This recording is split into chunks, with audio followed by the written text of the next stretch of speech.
So I think we can start. Max, Perfect. you're the moderator. Then maybe to tip this one off, anything, everything with OKR, productivity somehow also thrown into the mix. I think we have two exciting people here today to talk about this because they have been through this journey of using OKR, implementing OKR in very different manners in completely different organizations. And I think we will get a fair share of learning out of a very freely and open discussion. What we're trying to do is first get a bit of an understanding who we have in this room here, who they are, what they are doing, then dive into the topic of OKR itself. We are free to take questions from the audience at any point in time and try to kind of evaluate if it makes sense to put it in at this point in time and kind of close this up with a personal favorite do and don't by everybody of how to make this actually a success in your organization. So maybe to tip this off, Roman, Christofer wants to start. Perfect. I volunteer. Roman, let's start. We volunteer Roman. Who are you? Who's paying your bills? And what means OKR for you? Okay, good. Very happy to have you all in this session and hope you get some good learnings out of it. My name is Roman Grochol. I work for the Deutsche Post, DHL, so the global logistics provider. And I've had quite a ziggy-zaggy history of myself, coming from psychology, going into music, and then in the startup scene, then the consulting, and now the corporate. So I've seen pretty much everything from all angles and also all the craziness people can have when they want to follow goals. So that's been always a good preparation. DHL is probably known to most of you, probably even used it in the past, but it's a huge company, 500,000 employees in basically any country in the world we're operating. So there's a lot of people with good ideas, and that's why I'm also here, because I'm doing the startup lab within Deutsche Post DHL, and we empower our colleagues to come up with ideas and possibly drive them towards their own company, exiting the startup lab with their idea. So that's pretty much what we do. For ourselves, for our internal team, we've introduced OKRs about a bit less than a year ago for various reasons that we probably go more into detail through that session. Yeah, that's pretty much me and what I do. Then I will continue. Christofer, my name. I work for Kapsch TrafficCom. Kapsch TrafficCom is an Austrian company with offices all around the globe. We are doing traffic management, tolling systems, intelligent mobility services, so everything related somehow to traffic, also in the area of V2X and so on and so forth. My history is not so mixed like Roman, but my background is from the software development. So I started as a software developer, was working in a startup in the beginning, and then was moving to a few other companies, leading a few development teams here and there, and now I'm heading global development in Kapsch TrafficCom. But not in this case, not only development. I'm also trying to, in some areas at least, try to modernize the organization, try to create some kind of an agile organization also. And what does OKR mean for me or our organization? Basically, this was a project started about 2 years ago, where the idea was that we wanted to make our strategy much more transparent and feelable for every single employee. And then we reached out, we're looking for possibilities how to make this work. And then we stumbled over the idea of OKRs. And at the moment we are in the middle of the roll in, so to say. We started in April with the first few areas, and we are planning to extend it every quarter by a few more business units. So this is the current state so far from my side. Okay, maybe to kind of close up the circle, Max, trying to moderate these two fellas here, currently work as partner at WhatAVenture. It's an innovation agency. In the past, have been mainly working a lot with startups, and then moved for the past 6 years into corporate innovation, advising multiple organizations in this field, from strategy towards structural work related to OKRs, ranging towards actually the point where we help companies like Deutsche Post DHL to do corporate spin-offs. So it's a huge variety of topics we are dealing with as a company. We're originally from Vienna, but have offices in Cologne, Northern Italy. And for us, OKR also was something that we tried to incorporate in our organization, because it's very seldom about ourselves and our daily life. Or daily work. We are approximately 40 people now, and we mainly work on the success of our clients as a service company, and therefore have very few moments where we actually think about ourselves, what we are trying to accomplish, and how to actually align our goals and strategy. And therefore, using OKR was something that was, presented in front of us, and we stumbled upon and tried to actually cater towards this initial task from the past 2 years on. Maybe before we jump into what challenges OKR brings, what type of learnings and opportunities that might arise with it, maybe not everybody is familiar with what OKR actually means, what these 3 beautiful letter objectives and key results stand for. So maybe I want to hand this over to the lovely panelists to maybe have one sentence. What do you think or would describe OKR is? What? Just one sentence, okay. I think OKR is a very transparent and integrative way to reach certain goals and objectives. Yeah, and I would probably add to that the power of the objective as a driver of ambition is something that, especially also in our case, is something that we really cherish. So the key result would be probably more of the traditional goal setting, but putting a more strategic layer on top through the objective has, for me, a very interesting effect to this methodology. Mm-hmm. I think what is quite important when you talk about OKRs, there's not a single definition what OKRs are, how they should be implemented and used. Quite some organizations on the globe implement this in a different manner.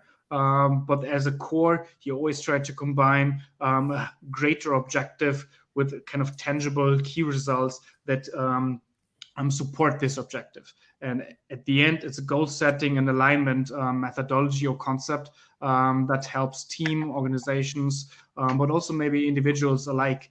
And ultimately, it's up to you as an organization how you will implement this. And maybe talking about implementation, when Roman and Christofer, you in your organizations try to actually roll this out, what were the things that were some nails and stones along the way?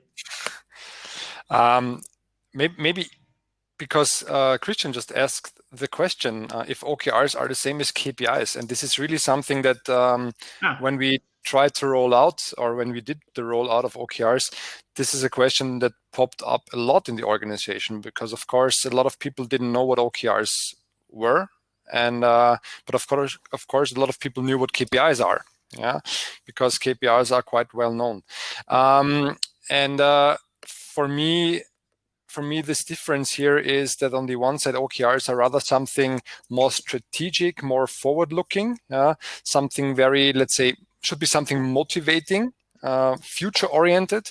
And for me, KPIs are rather a way how to measure the status quo, to see, let's say, if the customers are still happy, the amount of, I don't know, bug fixes and so on and so forth. But really trying to achieve something very special is something different, in my opinion.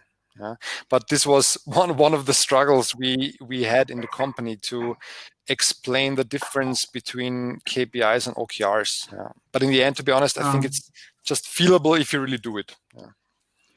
I think to make also the struggle evaporate, the very straightforward question, if OKRs and KPIs are the same, it's no, they're not. The KPIs are certain metrics that you set as an organization that are most valuable for your steering of the organization, like let's say turnover. Ultimately, KPIs can be part of OKRs. So you can use certain metrics, certain things you want to track in your organizations, and put them into this objective and key results. Let's say as an greater objective, you say, I want to move my company towards a certain position in the market, and this will bring our clients X, Y, and Z. And then I have connected key results that can be trackable, measurable things. For example, looking into KPIs that are relevant for you as an organization. Yeah. And OKR is not trying to cover all KPIs that are flying around in your organization. It is something that is also quite definitive about it. It tries to limit focus. It tries to limit the attention of the people towards certain things that are of priority in this year, in this decade, in this quarter. I think you mentioned an important thing here, right? By saying in this decade, in this year, in this quarter, right?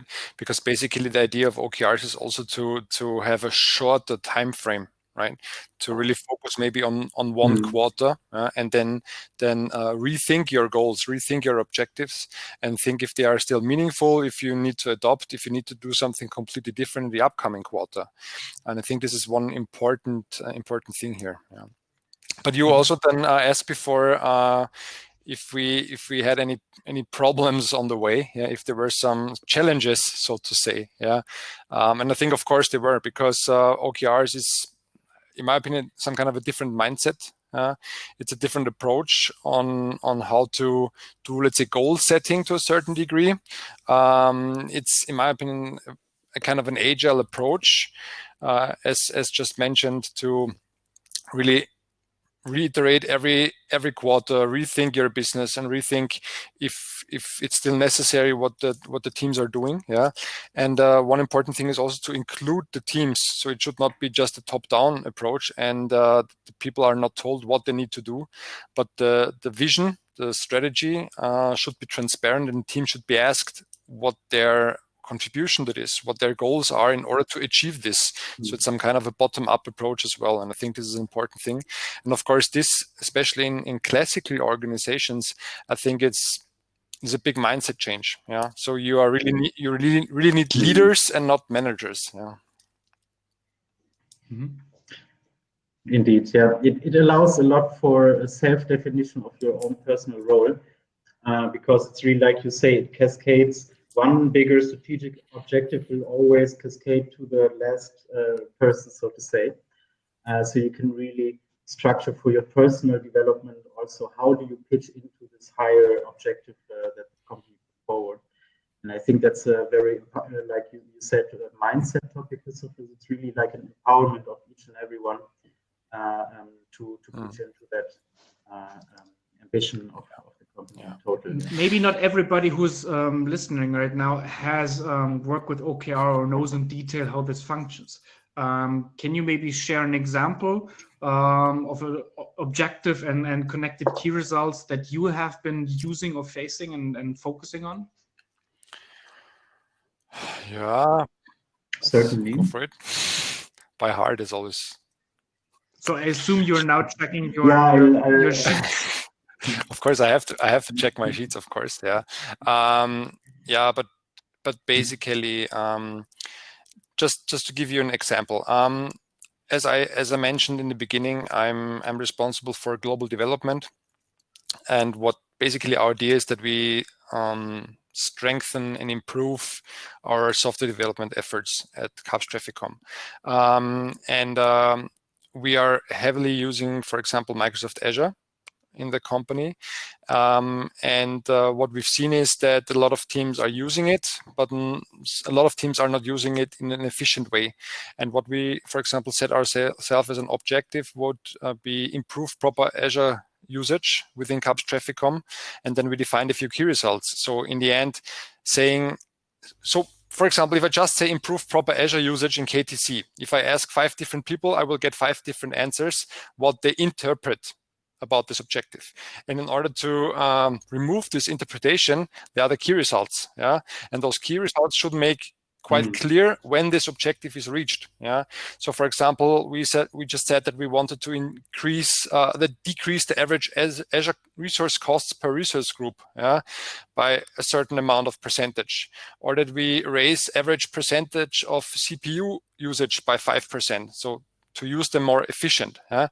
And those key results really make clear when this objective is reached. So the key results make it more concrete than the objective, because the objective should be some kind of a motivating goal, some kind of, even though maybe proper Azure usage doesn't sound too motivating, yeah, but still it's an important goal.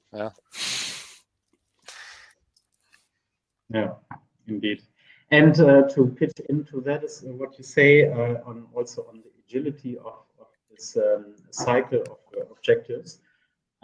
We just recently had our new cycle going into effect, and it was pretty much falling together with the Corona crisis. So one of the objectives we've put here is that we offer valuable support for our company as our entity startup lab during Corona, and so that everyone was aligned, and we then attached again different key results to it, that we initiate a batch for our program based on the topic Corona, that we enable our alumni to set up different initiatives helping Corona.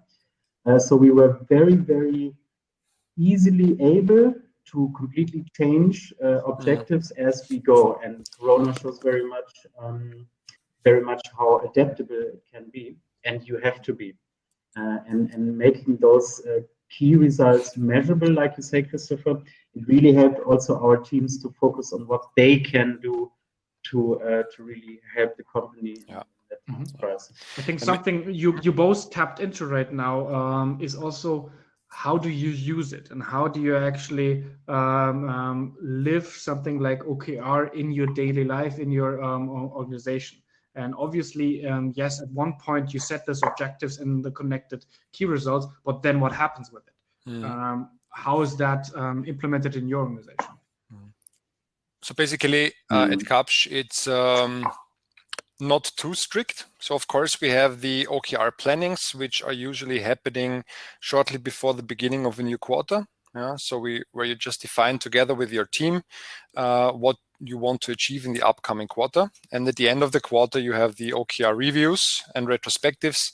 So just discussing the results and talking about if there might be some improvements. And from this point on, more or less, all the teams are doing it a little bit different. So there are some teams who are quite strict also with updating the status. So there are teams who are really updating the status on a weekly basis. And then there are some others who are just updating it once a month. And then there are even others who just say, okay, I just want to update the OKRs at the end. So during the OKR review, so to say. But what I realized so far is that as a recommendation, I really suggest to make it part of your daily work, so to say. So for example, if you have a team fix, just spend a few minutes talking about the OKRs, giving some kind of a confidence level about the key results, because basically key results should be really measurable. They should not be a gut feeling. They should be based, the outcomes should be based on facts. And of course, sometimes it's not easily possible to receive facts just by a mouse click. So it would take a lot of time in order to receive certain numbers. And so I think it's also sufficient during the iteration to use a confidence level to see if you're on track or if you have to adopt a little bit. But this is really a recommendation to just make it as a standard topic in your team meetings, in your one-on-ones, yeah, maybe even presenting them somewhere on a big screen just to show the status. Yeah? I think this is an important learning, yeah, and this is how we do it. But as said, it's a little bit different from team to team. It should not be too strict. Yeah. I would 100% support you in that. We've gone through various phases from not looking at our key results for quite some time, and we've shortened that review cycle with the team ever more since, and we've now made it a weekly routine to check where are we, how can we make sure we get more done and stuff. So I would also 100% underline this, do it more regular than you think. One question from me to you, Christofer, would be, do you see differences in the teams that do it very regularly versus those who don't? As we just rolled it out in April,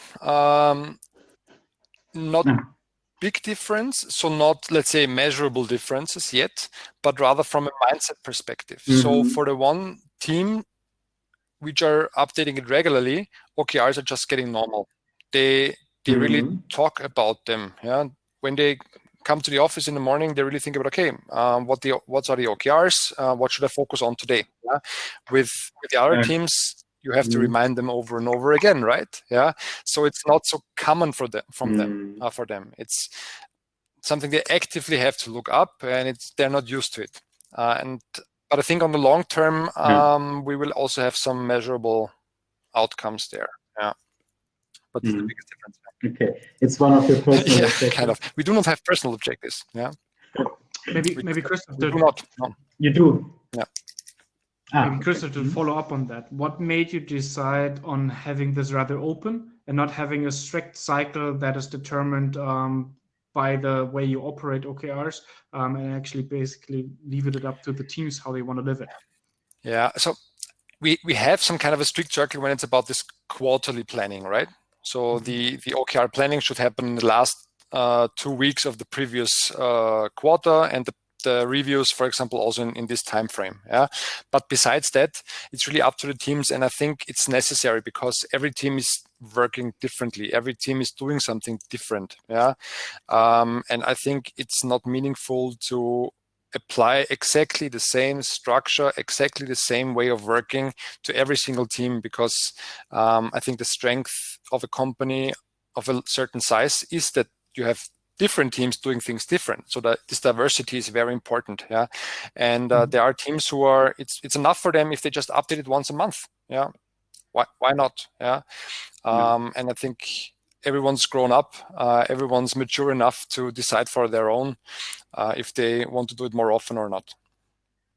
I think with what you're saying, there's also underlying a big mistake I think organizations tend to do when they try to roll it out, because they tend to be dogmatic.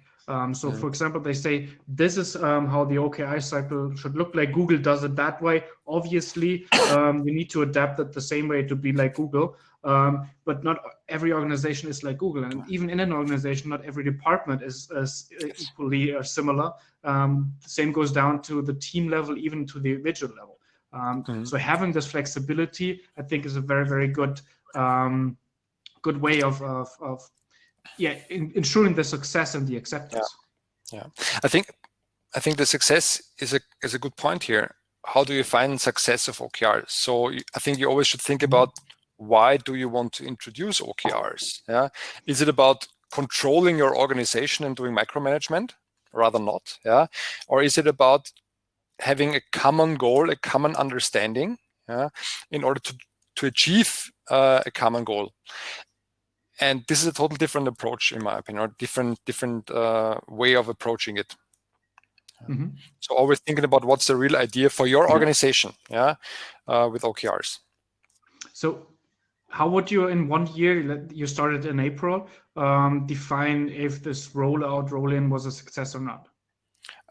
Basically, as I said in the beginning, our goal was to make the strategy more transparent and more feelable. And what we did is, or what we started is, we just created a questionnaire for all employees. asking them before we started with the OKRs, how well do they know the strategy? How well do they feel included? How well do they think they can contribute to the strategy? And we want to do this on a regular basis. And the goal, in my opinion, should be that in 1 year, most of the people are really feeling that they can contribute something to the strategy, that they are really feeling more connected and are more committed. So, because this was the goal from the very beginning. If after 1 year nothing changed there, we maybe have to rethink and maybe do something different. Yeah. Mm-hmm.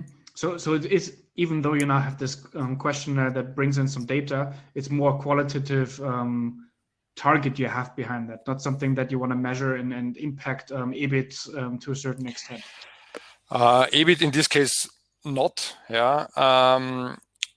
Maybe long term. Of course, there's an underlying goal in my head. Yeah, that we focus the whole organization and really focus on important things and not do a lot of stuff next to it. Yeah, and I think this will then also show some benefits for the organization when it's about EBIT or other things. Yeah, or maybe not doing things in parallel. Because OKRs, at least at Kapsch TrafficCom, are fully transparent. So you can always take a look at the OKRs of other teams so that you know if you maybe can support or if the things that you're doing are contradictory to what other teams are doing. Yeah? And I hope that the alignment gets better. Yeah. Mm-hmm. You mentioned this point of focus. How do you make sure that people really focus and limit their focus? Because if you look at big organizations, hundreds or thousands of people, everybody might appear with a new topic on the doorstep and say like, "Hey, this is priority. This is important." Roman, do you want? Should I?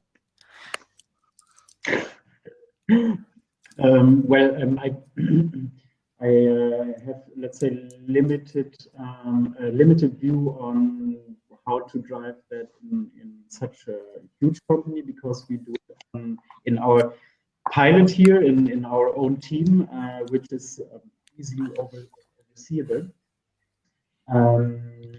But the transparency on the topics that we are working on has been increasing significantly. Because we do handle a lot of different topics within a rather small team, and it always has been kind of tedious work to know who is doing what. And that was, I like the way you said it, Christofer. What is actually the goal? You want to introduce such a methodology, right? And for us, it was clearly, for you, it was transparency on the strategy. For us, it was really more transparency on what is the work, what is the team juggling from a work perspective. And that has increased significantly. So you actually have OKRs for each person on the team and share this with each other, or how does this work? Both. So we have a hybrid, so to say. So we do have a team overarching a set of objectives, but we do complement them with personal ones as well. Just because we liked the methodology so much that we actually personally took it over as well. Okay. Yeah. Maybe looking into this personal side, because OKR is something, if people look it up in detail how it will work, etc., something that is very, very easy to be implemented also on a personal level. So you don't need actually this company-wide rollout, this unit-wide rollout. You can start in a team or even on a personal basis to just have a different way of planning, tracking, and setting your goals as a methodology.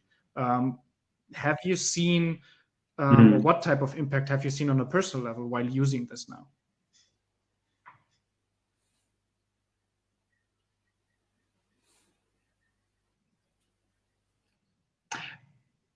Personally, from an individual standpoint, I've never been the best in focusing and streamlining things very, very, let's say, to the point. So I'm coming from a creative point of view, and in that way, it has definitely helped me a lot in putting focus on my work and also focus on prioritizing. So for me, it's a lot easier to say, no, that's not part of my stuff right now. because I can very easily show why and why not, because it's all there in our Trello board, right? So for me personally, it helps me structuring, organizing, and prioritizing. Coming from a place where that has not been my strong suit in the first place. Nice one. Christofer, no personal impacts? Yeah, so basically we do not have personal OKRs, so we have them on a team level only. But of course there are personal impacts as well, because at least for a team, the team suddenly really knows what to focus on. Yeah, and I think the important thing is that the team itself came up with their own OKRs, of course aligned to a certain higher level strategy. Yeah, and but I think this is the important thing, because then people get more motivated, because they are not told what to do, but they can come up with their own ideas on how to achieve a certain goal. And I think this is one of the biggest struggles that I've seen in the OKR plannings so far. So how it's organized in Kapsch TrafficCom, we have a set of so-called OKR masters. It's somehow comparable to, let's say, a Scrum Master, who is more or less doing the facilitation of other teams and helping the teams to do a proper OKR planning. And what I realized is that a lot of people, and I'm quite sure that this is happening in other companies as well, are struggling to define or to think in goals and not in tasks. So thinking about what you want to achieve in an upcoming quarter, everyone is starting to, okay, this is my task list. This is what I want to do. Yeah. So I don't know, create 5 PowerPoint presentations, do this, and this. Yeah. And trying to help the people to take one step back and take a look at the bigger picture and asking themselves, why do I want to do those tasks in order to really see what's the goal I want to achieve, helps a lot, because it opens the creativity, and it doesn't limit the people to the tasks they define at the beginning of the quarter, because a lot of things can happen during a quarter. And just thinking about the goal, and then maybe during the implementation, trying different ways on how to achieve it, is, in my opinion, much more meaningful. And also, and this is one of the most important things, it's much more fun than to limit yourself from the very beginning on. So you actually allow the people to have rather flexible ways of approaching a topic. It's just set for a certain period of time. Yes, and in the end, it's about reaching a goal. It's not about how to reach a goal. Of course, you can create some kind of limits, yeah, and maybe this can also be done with certain KPIs, as Christian asked before, right? Saying if you do not have unlimited budget usually, yeah, so you can just act within a certain budget, of course, yeah. But besides that, in the end, it's about reaching a goal, however this is done. And and in my opinion, it's important that not some manager, I'm saying manager for a reason now, is telling the team how to reach a goal, because there are then, let's say, 10, 15 people in a team who may oftentimes know much better how to reach a certain goal. Talking about the point manager, this was actually something I wanted to address you, Christofer, because you are in the management. You're maybe not on the board level, but as a vice president of this kind of part that you're in charge of at your organization, you have people under you. How has this rollout affected you in your position? Because what we see in a lot of organizations, obviously priorities might shift and change. And it might be that actually the planning for a quarter might limit your capability to tell people just in between, hey, do this and that. Yeah, but it's okay. So if we define the OKRs together, or the team comes up with it, either way, also before that, I was not someone who told them exactly what to do. Yeah, but of course, I think the biggest benefit, what I've seen so far, because my team is quite different in the things that they're doing. Yeah, what helped a lot is to get them all on one page. So we now started to try to reach the same common goal. and this is an important thing. Yeah, and for me, I think what's really good is, and maybe also for others, is that people are allowed to say no, of course. And if they tell me, hey, we have different OKRs, yeah, then the things that you're telling me now, that's fine, to be honest. Yeah, but of course, this is now a super valid argument because you have it black on white, yeah, that these are OKRs, and we do not want to focus on something different. But I want to stress one thing here. Yeah, I still, in some cases, would go into the discussion because one quarter, depending on a company, could be very long, and a lot of things can happen within one quarter. So, Roman, you just said you were kind of lucky because at the beginning of the Corona crisis, you had the OKRs, so you could define some OKRs connected to the Corona crisis. Yeah, exactly. For us, we defined the OKRs, and suddenly the Corona crisis popped up. Yeah,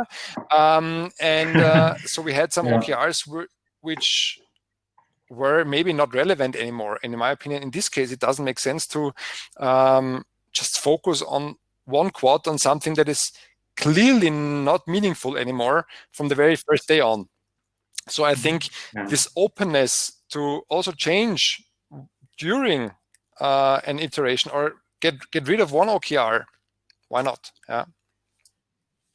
So again, this flexibility on the way you actually live it and roll it out in the cycles, etc. I mean, there's always the chance that something might pop up that you have to throw your plan aboard and adapt. But then you have a system in place to adapt. Yes, but I think it's important that no one is afraid of not reaching a certain objective, because there could be a lot of different reasons. Yeah, so OKR should not be an instrument of fear, to making people, responsible and then discussing with them in detail at the end of the quarter why they didn't achieve certain things, but should help to make transparent and should start an open discussion why something was not achieved. Maybe a lot of other things popped up. Maybe it was not meaningful anymore. So there could be a lot of different things. But this is again a question of culture, company culture. Talking about this point of company culture and also like individual people, ranging back to this point of how does management deal with it, interact with it. There's different types of leaders. Some are more participatory, and therefore it's easier for them to have this inclusive conversation with the entire team and company about what is the target and what are the things we should focus on. But obviously there are people that are used to a more directive style or a more micromanagement style on the task level. How do you see people with that preference level, let's put it like this, react and act in such an environment? Very different. Because it forces them to really get rid of some of those priorities or preferences. Yes, it forces them to do so. Yeah. Let's see. I think they are trying it out, but they are struggling a lot. But hopefully they will see the results at the end of the next quarter or the upcoming quarters by seeing more motivated people, more engaged people, and maybe also more creative people or more creative solutions to certain goals. Talking about motivate, Roman? It does take a burden. It does take a burden. Like also my manager is rather into the micro details from his mindset, and it did take him a lot of time actually letting go and focus more on the bigger topics, on the bigger priorities. So it does pose a challenge to what you believe to know and believe to how you want to work. So it's like every management tool or any methodology, it does need training, it does need time. It's never been like implement and go. That doesn't exist, unfortunately. So you have to always be prepared for emotional roller coasters. But I think there's one interesting part also for let's say micromanagers in there, because the key results, as I mentioned a few minutes ago, should be measurable. They should be measured based on facts. And at least this is something that we saw a lot of times during OKR planning, that coming up with key results was quite easy for the team. So thinking about something, but then thinking about, okay, how do we measure it in the end? Where do we get those numbers from? Was really, really tough. And a lot of teams struggled. And to be honest, when I did the OKR plannings with different teams, I think this was the most part of the time of the planning was really thinking about, okay, where do we get the numbers from? How do we measure this key result? We know that we want to achieve this, but how do we measure it? And in my opinion, this is also then helpful maybe for some micromanagers, that they try to motivate and help the teams to really gather facts, and this is not something important for OKRs only. I think OKRs are just making this issue transparent, but having facts and figures about the things that you're doing to measure if you're successful, if you achieved your goals, if you're on the right track, is something key to, in my opinion, all organizations, because facts are oftentimes necessary to take decisions, proper decisions. And this is something I realized, that we, for example, are really struggling with the availability of numbers and facts. Okay, that's interesting, because for us, so far it's been rather the other way around, that it was for us relatively easy to define objectives and the strategic thinking behind it, but very difficult to come up with key results, which makes me believe that either we're not thinking too much in data and numbers, or that there is just a lot more intangible things in management. Coming up with key results was really easy, because usually we did some kind of a brainstorming and there was a long list of different key results. But to be honest, there were a lot of key results in there, which I really had to ask then the team, okay, guys, if you achieve this, did you really achieve your goal? Did you really achieve the objective? And then a lot of times the answer was no. So you then start to reduce it to those, let's say 3-4 amount of key results, but those were meaningful. But still, we then struggled in coming up with how to measure it. So like always, you can measure a lot of stuff, but it's avoiding the task tracking. Yes, that's what it not exactly. That's what it not is. It's not a ticket system. It's not a project management system. It's not something to keep your daily workload in check. It is something to give guidance to your daily workload. Yes, I think that this separation is quite important.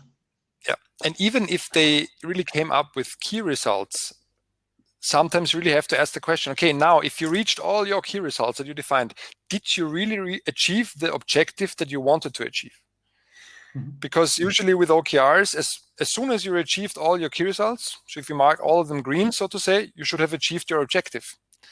But if you then really dig into it and ask why a few times, teams realize, okay, we didn't really make a step forward. Like, I don't know, have 5 presentations somewhere, write 5 documents, measurable, great, but did you then really achieve something, except of having 5 presentations? Maybe 5 presentations are a way to achieve something, like making the people more knowledgeable, but then how do you measure if they are now more knowledgeable? This is the factor that you need to measure, and not having the 5 presentations.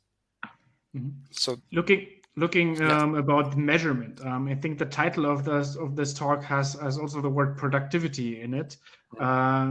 What correlation do you see with rolling out OKRs towards the productivity of your teams, your organization, and yourself?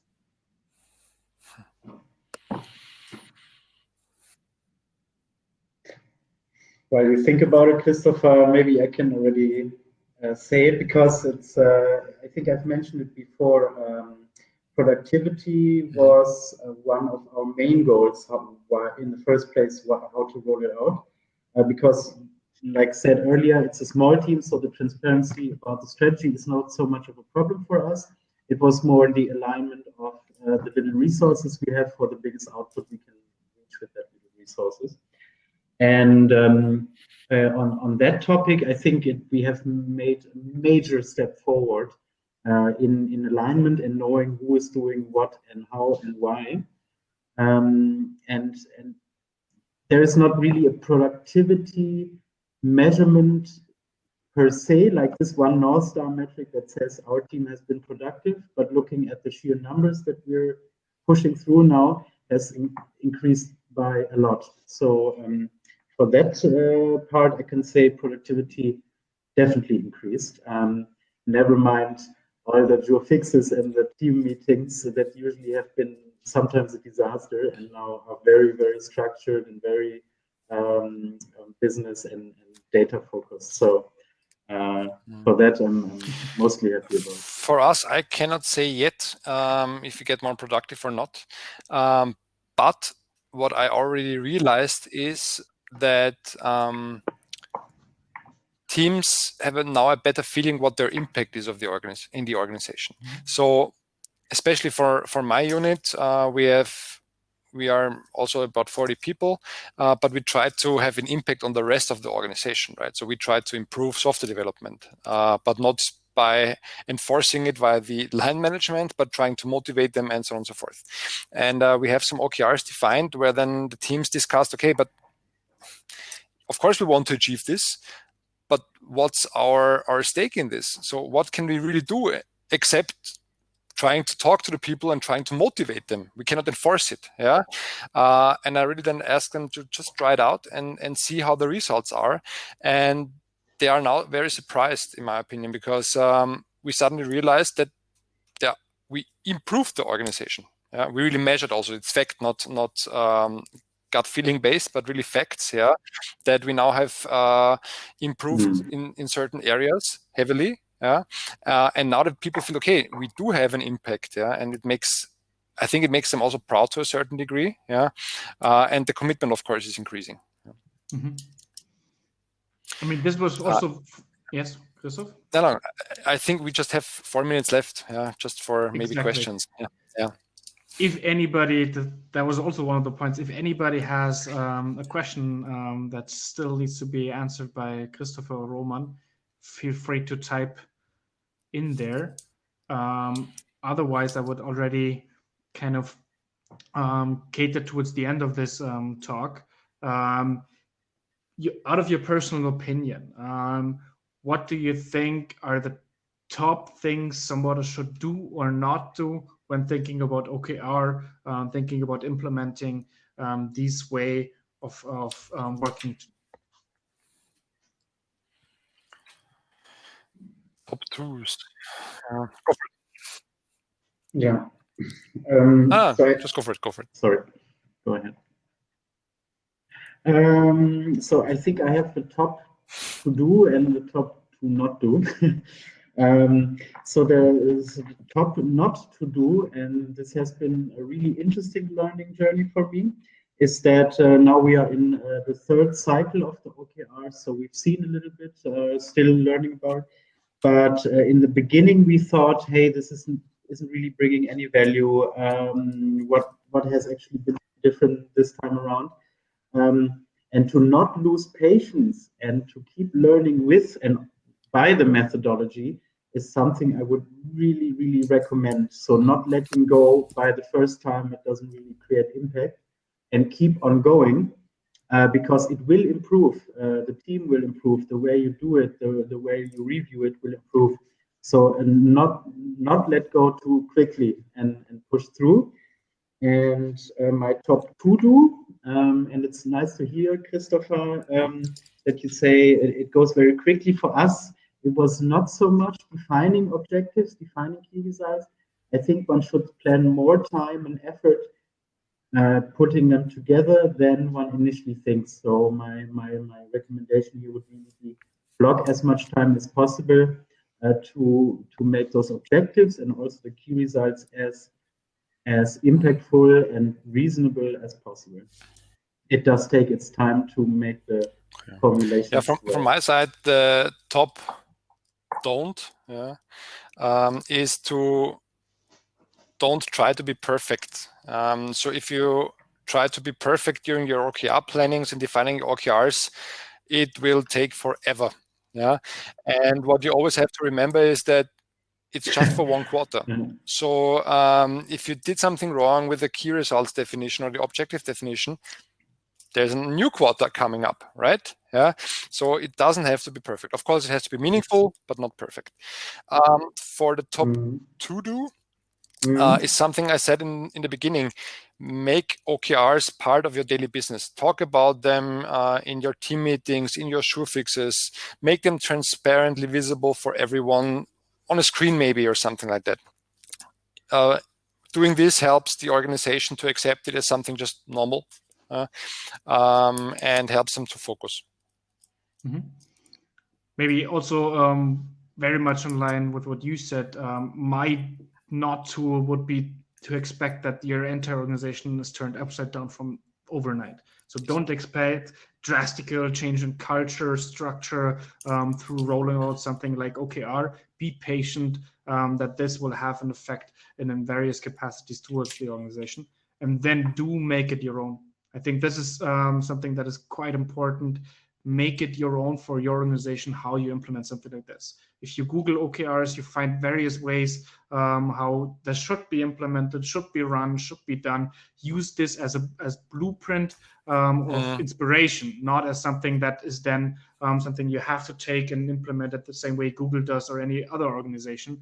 Ultimately, it's a planning in your sphere, and that's why it needs to adapt towards you rather than the other way around too much. With that, looking at the time, I would say thank you very much for Christofer and Roman.